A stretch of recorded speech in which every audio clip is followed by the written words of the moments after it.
Who would be the last man standing? We know who was the first man spinning today. Unfortunately, it was Kyle Busch, and that has cost him a lot of positions back 10 spots in the point standings, back in 11th spot. Let's check in with our in-race reporter, Clint Boyer, who is 8th in the points right now. Clint, Dale Jarrett, ESPN. You have a copy? Yeah, okay. Hey, Clint, started out awful strong. How much has this racetrack changed, and what's going on with your car? I wish I knew. We're just trying to figure it out here. It's just, it takes off good, and we try to adjust the air pressure. Just keeps getting loose on me deep into a run. But we're working on it. Okay, keep battling. Talk to you later. Thanks. Clint Boyer, we talked about how he had been such a factor all weekend, has yet to lead a lap here today. We've also been referring to brakes and how much the brakes are used here, how hard you get on the brakes, and how he uses them up here entering the corner. Yeah, you saw that big, thick brake pad Tim Brewer showed us in the tech center a while ago. And what happens to these things, they start, that's the part they wear. I mean, they really wear these things down. Look at this brake dust coming out of this wheel. These are chrome silver wheels and nice and shiny when they put them on. Look at what they look like when they're coming off. All that brake dust just kind of sticks to the wheel. They did that in less than 70 laps. Yeah, they're probably telling Ruderman maybe to ease off of those things just a little bit in that UPS Toyota. Brooke? Hey, DJ, you're exactly right. We've got enormous brake pads down here in this thing, but look at this area right here. Look at this. This is all brake dust. It accumulates on everything. Look at this. DJ, I got my hands dirty, but it gets all on the inside of these wheels.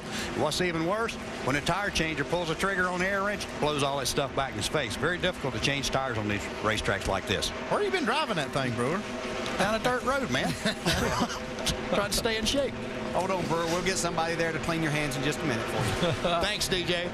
These guys cleaning the guns. The question is, can they make it, or are they going to need one more stop? Is it going to be that close? They have not proven they can go this far. They pitted with 85 laps to go, and we saw them come in with about 75 after 75 laps, so we don't know yet. Casey Mears came in and topped off, so remember, he's had 2 back-to-back top 10 finishes here this year, this race a year ago and in the spring, so he might be someone to watch. Yeah, I believe Bobby Labonte did also, and you saw Brian Vickers. He was the free pass right there. Jimmy Johnson will lead him down, 81 laps to go in race number 1 in the chase for the Sprint Cup.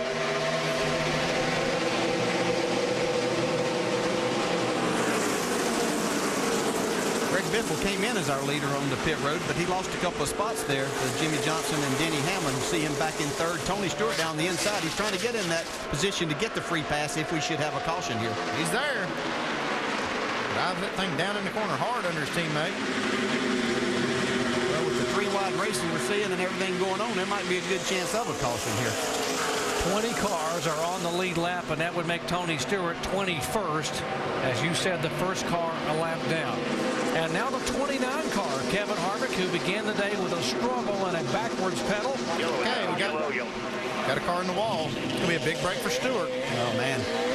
Bad break for Joe, though. Look here. He's got big time damage on the front of this thing. Now we've killed the radiator. It's unfortunate for Joe Nemechek. Big break for Tony Stewart, as you said. This gives him the chance to start picking up a lot of spots. He's got a fast race car and making up a lot of ground in the points. Joe Nemechek, a former winner here in New Hampshire, and fluid leaking out of both the front and the back of his Chevrolet. Caution for the 4th time today. The other thing that's going to happen for Stewart is he's going to be able to get in here and get top his tank off of fuel. That can play into his favor also. From Kyle Busch's onboard, let's watch and see what happened to Nemechek. Not too hard to see what happened there. Joe Warner Regan Smith got into the back of him and got Joe a little bit loose. That's not what we call aero loose. That's mechanical loose, isn't it? Yeah, you lose grip when you get hit. That's the type of racing that you get here, though. Not saying Regan Smith was totally at fault. He did hit the car, but that's the type of racing that you get into as you're down on that bottom groove trying to make a pass. Joe is not happy. Get away right now.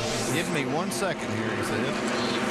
Let me catch my breath and stare down the guy that bumped me and spun me into the wall. So imagine he's 78 laps to go. 4th caution of the day. Tony Stewart now back on the lead lap, back with the green flag in just a moment. 73 laps to go to the checkered flag. They're lining up behind the pace car. Jimmy Johnson will lead them down. Pace car will pull away. Let's listen in as we go full throttle. Ready. 11 still outside here. Still 3 wide in the middle. Stay ready. Ready. Green.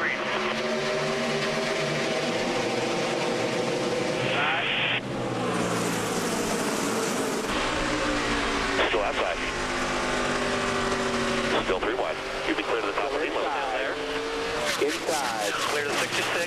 Behind Inside corner. 41. Entry corner on the bottom. On the bottom.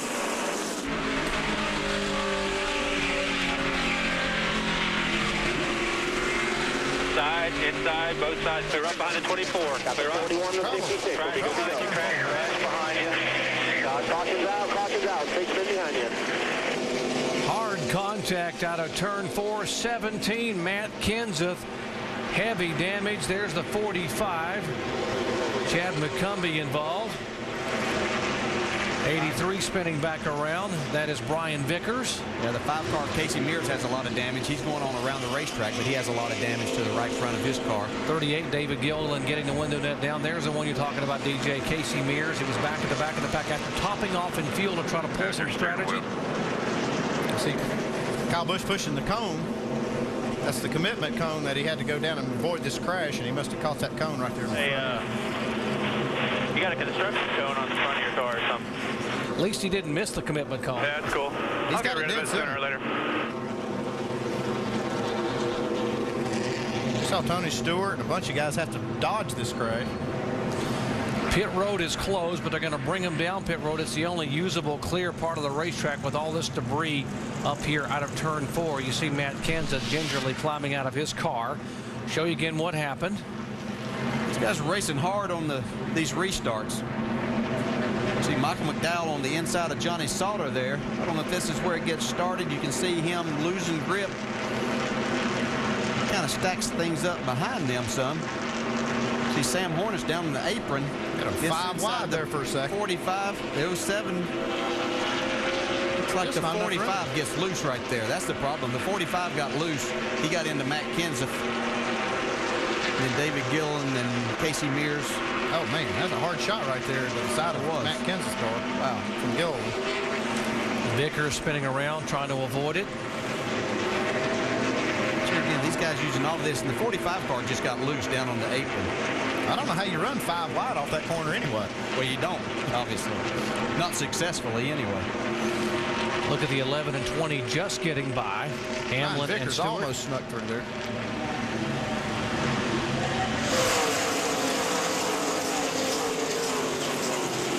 Oh, man, that's a hard lick. Matt Kenseth took a hard lick into the outside wall and then got hit as he came off of there.